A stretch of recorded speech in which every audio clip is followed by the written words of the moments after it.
नमस्कार, आप देख रहे हैं राष्ट्रीय प्रस्तावना और मैं हूं आपके साथ ज्योतिका। आइए रुक करते हैं फटाफट खबरों की ओर। झारखंड के शिक्षा मंत्री रामदास सोरेन की हालत गंभीर बनी हुई है। रामदास सोरेन के बेटे सोमेश सोरेन की तरफ से जानकारी आ रही है कि उनके पिता की स्थिति इस वक्त गंभीर बनी हुई है। स्थिति यथावत है। बेटे सोमेश सोरेन ने बताया कि वह दिल्ली के अपोलो अस्पताल पहुंच गए। उनको ऑपरेशन थिएटर ले जाया गया है, जहां उनके इलाज की प्रक्रिया चल रही है। बता दें कि आज यानी शनिवार को रामदास सोरेन अपने आवास के बाथरूम में फिसल गए थे, जिससे उनके सिर पर चोट लग गई। जमशेदपुर में प्रारंभिक उपचार के बाद उन्हें बेहतर इलाज के लिए एयरलिफ्ट करके दिल्ली ले जाया गया।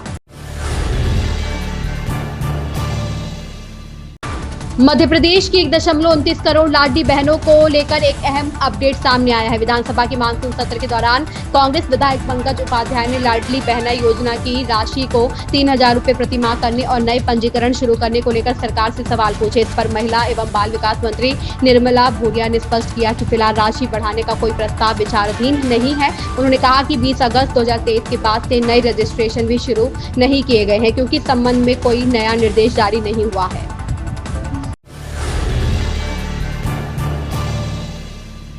रक्षा मंत्री राजनाथ सिंह ने शनिवार को कांग्रेस नेता राहुल गांधी पर भारत में चुनावों में धांधली का आरोप लगाने के लिए निशाना साधा और कहा कि लोकसभा में विपक्ष के नेता के पास अपने दावे को पुष्ट करने के लिए कोई सबूत नहीं। राजनाथ सिंह ने पटना में कार्यक्रम को संबोधित करते हुए कहा कि राहुल गांधी ने कहा कि उन्होंने चुनाव आयोग द्वारा वोटों की धांधली पर सबूतों का एक परमाणु बम तैयार किया है। अगर उनके पास सबूतों का परमाणु बम है तो उसका तुरंत परमाणु परीक्षण किया जाना चाहिए।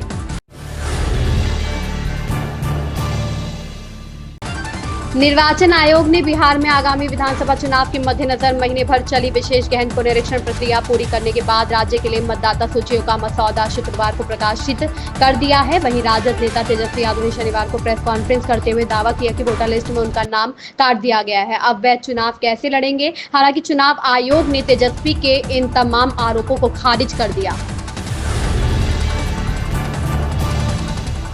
देश के करोड़ों किसानों के लिए एक बड़ी खबर है। प्रधानमंत्री नरेंद्र मोदी ने आज वाराणसी के बनौली गांव से प्रधानमंत्री किसान सम्मान निधि योजना की 20वीं किस्त जारी कर दी है। इस मौके पर देश भर के 9.7 करोड़ से ज्यादा किसानों को बैंक खातों में सीधे 20,500 करोड़ की आर्थिक सहायता ट्रांसफर की गई। यह राशि डायरेक्ट बेनिफिट ट्रांसफर के माध्यम से भेजी गई, जिससे पारदर्शिता सुनिश्चित हुई है।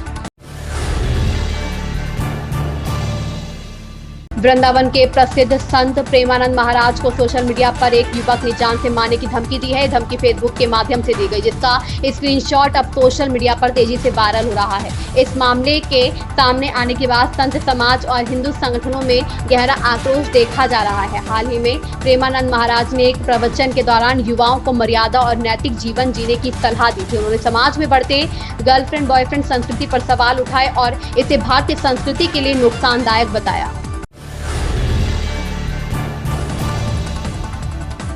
बिहार के मुख्यमंत्री नीतीश कुमार ने आज 181 करोड़ रुपए लागत के कुर्जी नाला निर्माण योजना तथा 51.27 करोड़ रुपए लागत के आनंदपुरी नाला निर्माण योजना का शिलापट अनावरण कर शिलान्यास किया। नीतीश कुमार ने आज पटना जिला अंतर्गत आशियाना दीघा रोड में राजीव नगर के पास बने कार्यक्रम स्थल से 181 करोड़ रुपए की लागत की कुर्जी नाला निर्माण योजना का तथा राजापुर पुल के पास बने कार्यक्रम स्थल से 91.27 करोड़ रुपए लागत की आनंदपुरी नाला निर्माण योजना का शिलापट अनावरण कर शिलान्यास किया।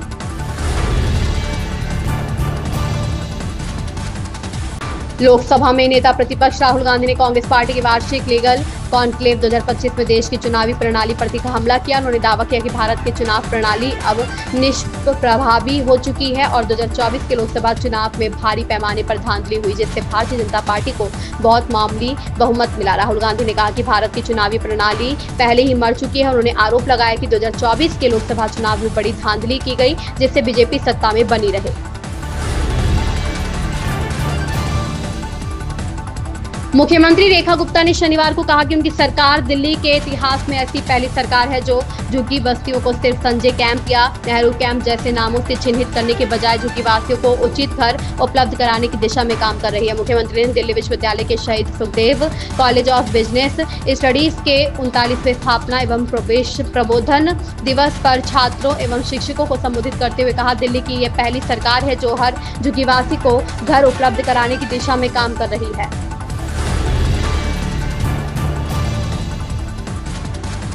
महाराष्ट्र में बीड जिले के शिरूर कासार क्षेत्र में रहने वाले एक युवक को सोशल मीडिया के जरिए राम मंदिर को बम तोड़ाने की धमकी भरा संदेश मिला है। इस सनसनीखेज मामले में आरोपी ने खुद को पाकिस्तान के कराची का निवासी बताया है और युवक को इस हमले में शामिल होने के लिए 1 लाख रुपए का लालच भी दिया। मैसेज भेजने वाले ने कथित रूप से अपनी लोकेशन भी साझा की, जिसमें कराची दर्शाया गया था। इतना ही नहीं, उसने कहा कि इस कथित आतंकी साजिश को अंजाम देने के लिए 50 लोगों की टीम चाहिए और प्रत्येक को 1 लाख रुपए का इनाम दिया जाएगा। इन खबरों में बस इतना ही। बने रहिए राष्ट्रीय प्रस्तावना के साथ।